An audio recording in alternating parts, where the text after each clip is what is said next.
पटना में आज महागठबंधन की बैठक है जिसमें आरजेडी, कांग्रेस, विकासशील इंसान पार्टी और वाम दलों के नेता मिलकर रणनीति बनाएंगे। दीघा आशियाना रोड स्थित दीघा रिजॉर्ट में होने वाले इस बैठक में महागठबंधन के सभी घटक दलों के शीर्ष नेता शामिल होंगे। तेजस्वी यादव, मुकेश सहनी के अलावरू राजेश राम समेत घटक दल के सभी बड़े नेता इसमें शामिल होने पहुंचेंगे। इसके अलावा जिलाध्यक्ष, सचिव, प्रधान सचिव, विधायक, सांसद और एमएलसी स्तर के नेता भी बैठक में मौजूद रहेंगे। बैठक में विधानसभा चुनाव की तैयारी के साथ घटक दलों के बीच कोऑर्डिनेशन बनाने पर चर्चा की जाएगी। आशुतोष, इसी पे और ज्यादा जानकारी लिए हमारे सहयोगी हमारे साथ बने हुए हैं।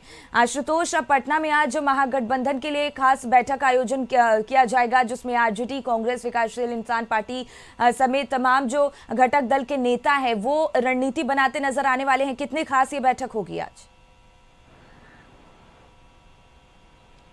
नहीं, बिल्कुल बहुत ही खास बैठक है और इसमें कोई दो राय नहीं है कि महागठबंधन ने आपसी कोऑर्डिनेशन काफ़ी विलंब से शुरू किया था। आपने देखा होगा कि एनडीए की तरफ से काफ़ी पहले इसकी शुरुआत हो गई थी। जिलों में कार्यक्रम हो चुका था एनडीए कार्यकर्ताओं का। ऐसे में महागठबंधन के नेताओं को लगा कि इस मामले में वो पीछे हैं। ऐसे में एक ऐसा मीटिंग जरूर रखा जाए जिसमें सभी जो घटक दल हैं उनके जो प्रमुख नेता हैं उसमें शामिल हों।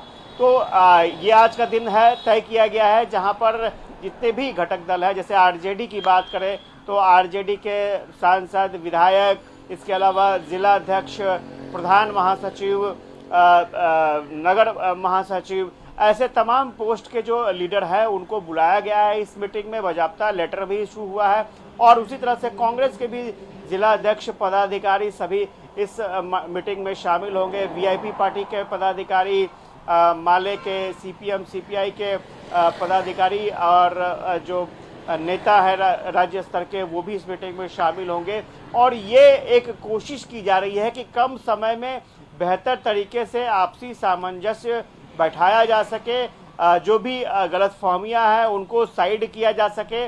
और इस मीटिंग में ये भी फीडबैक दिया जाएगा कि आगे आने वाले समय में आपको किस तरह से चुनाव की तैयारी करनी है, क्योंकि एक तरफ एनडीए जो है वो आपसे आगे है थोड़ा इस तैयारी के मामले में। उनको कैसे मात देना है, कम से कम समय में ज़्यादा से ज़्यादा लोगों को कैसे आप कन्विंस कर सकते हैं, इस पर फोकस होगा। तो चूँकि ये पहली बैठक है, हो सकता है इसके बाद आने वाले समय में ज़िलों में भी इस तरह की बैठक हो। हालांकि ये कोशिश की जा रही है कि इस बैठक के ज़रिए जो प्रमुख नेता हैं, जो प्रमुख ज़िलों के नेता हैं, उनको कम से कम एक बार आपस में बैठा दिया जाए, विचार विमर्श कर लिया जाए। और बहुत सारे इश्यूज हैं, जैसे टिकट बंटवारे में कौन सी सीट किसको चली जाएगी, इसके अलावा किस विधायक को टिकट मिलेगा, नहीं मिलेगा, इस पर भी पार्टी की तरफ से अपने अपने विचार रखे जाएंगे। अगर टिकट नहीं मिलता है, अगर किसी दूसरे को वो विधानसभा क्षेत्र चला जाता है तो उसमें पार्टी की क्या भूमिका होगी और किस तरह से बूथ लेवल पर निगरानी रखनी है, मॉनिटरिंग करनी है और वहाँ के जो वोटर है उनको कन्विंस करना है। ये तमाम चीज़ें ऐसी हैं जिनको लेकर के एक मैसेज देने की कोशिश होगी। और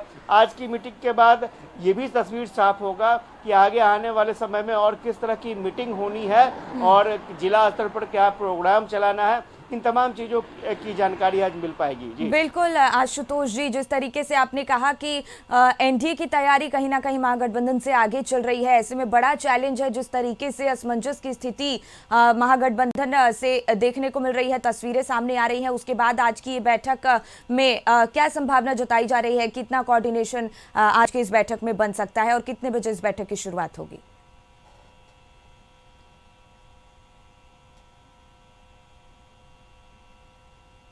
बैठक के शुरू होने को लेकर के, और इस बैठक से महागठबंधन को काफ़ी उम्मीदें हैं, क्योंकि कई मुद्दे ऐसे थे जिन पर क्लैरिफिकेशन देना बहुत ज़रूरी है। क्योंकि एक बड़ा मुद्दा अब निकलकर सामने आया है, जाति गणना। राष्ट्रीय स्तर पर जाति गणना होने जा रही है और इसका श्रेय कैसे महागठबंधन ले सकता है, इंडिया गठबंधन ले सकता है, इसकी जानकारी जो महागठबंधन के नेता होंगे उन्हें दी जाएगी। दूसरी सबसे बड़ी बात यह है कि तेजस्वी यादव के सीएम फेस को लेकर के काफ़ी चर्चा हो रही थी कि आखिर सीएम फेस की घोषणा तेजस्वी यादव को लेकर क्यों नहीं हो रही है। तो इसके बारे में भी वहां पर क्लियर किया जाएगा बातों को कि आखिर स्ट्रैटेजी क्या है, उनकी स्ट्रैटेजी क्या है, किस स्ट्रैटेजी के तहत वो काम कर रहे हैं। साथ ही साथ ये भी बताया जाएगा कि आपसी कोऑर्डिनेशन कैसे करना है।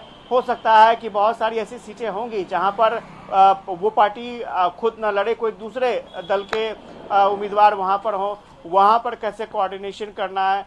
तो इन तमाम चीज़ों की जानकारी जो महागठबंधन के नेता हैं उन्हें दी जाएगी और ये कोशिश की जाएगी कि एनडीए से बेहतर कोऑर्डिनेशन इंडिया गठबंधन का हो सके, क्योंकि सीधी टक्कर जो है वो इंडिया गठबंधन वर्सेस एनडीए है।